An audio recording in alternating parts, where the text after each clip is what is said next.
এই বানর নিয়ে ঘুরে বেড়ানো ব্যক্তিটা যদি একা একা বাজারে যায়, কেউ ওর দিকে তাকাবে না, কেউ তাকাবে ওর দিকে। কিন্তু যখন বানর নিয়ে যায় তখন ওর দিকে তাকানোর মানুষের কি অভাব হয়? সবাই তাকায়, ওই দেখো বানর যাচ্ছে। যে সাপ খেলা দেখায়, এই সাপুরে যদি সারাদিন আপনার এই বউ বাজার অথবা যদি কদমতলা বাজারে ঘুরে বেড়ায়, কেউ ওর দিকে তাকাবে না।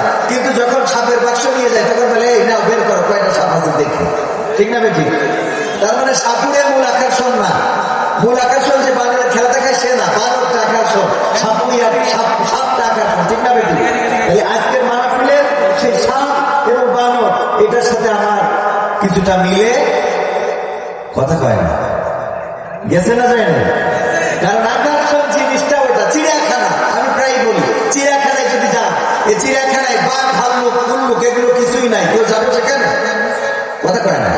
কিন্তু চিড়িয়াখানা আছে, কুল্লুক ভাল্লুক নাই, কেউ যাবে না, কারণ মূল আকর্ষণটাই তো নাই। তাহলে আকর্ষণ কি?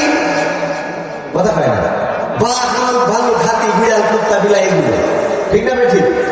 তো আজকে ধরে নেন আমি সেই রকমই একজন আকর্ষণ। সুতরাং কিছু গান, কিছু সঙ্গীত, কিছু আলোচনা যেগুলো আমাদের কাছেও দেবে, আবার আপনাদের ভালো লাগবে, সেইগুলো বলতে চাই। আপনারা থাকবেন শেষ পর্যন্ত আধা ঘন্টা। পাবনায় যাওয়ার পরে আমি বললাম যে আমার তো ঠিক করেই দেবেন, আমি 12টায় শেষ করবো, 12টায় শেষ করবো। শ্যামনগরে এখন হয়েছে, কয় হুজুর আপনি যখনই আসবেন আপনার স্টেজে উঠে দেবো। আমি তাড়াতাড়ি গেছি যে আমার স্টেজে উঠাবে, আমার স্টেজে উঠাই বলছে চলে ওই মানে কয়েকবার রেস্ট করতে হবে। কেন বলছে এখনো দুটো হুজুর আছে, তারপরে আপনার। আমি বললাম আপনি বলেন যখনই আসবেন তখন স্টেজে উঠাবো। তাই বলছে উঠাইছি, উঠাই সবাই সালাম দিলেন, এবার চলে। এত বুদ্ধি পাবনারা, অনেকেই মনে করে পাবনায় মনে হয় বুদ্ধি ওদের একটু কম, আসলে বুদ্ধি কম না। আমি বলেছি দাওয়াত দিতে পারেন, 10টায় উঠাইলে 12টায় শেষ, 11টায় উঠাইলে 12টায় শেষ, 11:30টায় উঠাইলে 12টায় শেষ। ওরা আমার 12টায় উঠাইছে, দেখি হুজুর কয়টায় শেষ করে।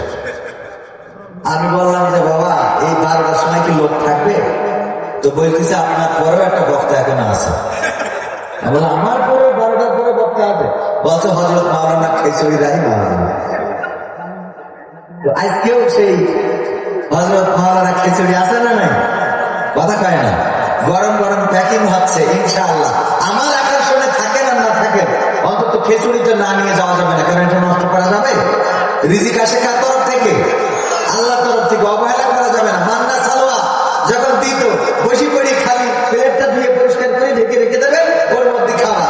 ও মুসা আলাইহিস সালামের উম্মতদের ওটা সহ্য হইল না, বলছে আমরা ওই একরকম খাবো না, আমাদের থেকে চাষ করে খাবো। তা নাহলে বলে আমরা ওই মান্না সালোয়া এখনো খেতে পারতাম, তারপরে ঠ্যাং তুলে বসে বসে খাতাম। বোঝাবেন? তো এই জন্যই আজকে খিচুড়িটা আমরা নেবো না ইনশাআল্লাহ। আল্লাহ আমাদের তাওফিক দিন, বলেন আমিন। তো আজকের এই মাহফিলের সভাপতিত্ব করছেন আলহাজ আব্দুর রশিদ সাহেব।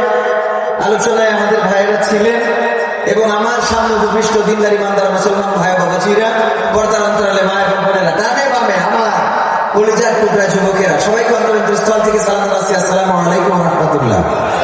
আজকে বিশেষ করে কৃতজ্ঞতা জ্ঞাপন করছি আমাদের ইসলামিক সিটি টিভি, যেটা ইতিমধ্যে গোটা বাংলাদেশে নয় গোটা বিশ্বে সমাদৃত হয়েছে।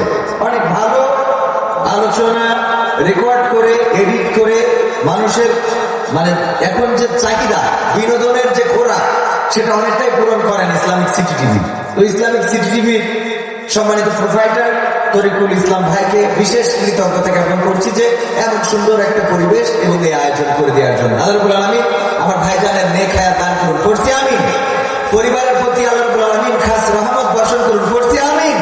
এবং তার সন্তান কলিজার টুকরা একটা মেয়ে আছে, আল্লাহ যেন একটা ছেলে দান করেন, পড়ছি আমিন। এই জায়গায় আরেকটা কৃতজ্ঞতা জ্ঞাপন করছি আমাদের রিপন পানপুরির জন্য।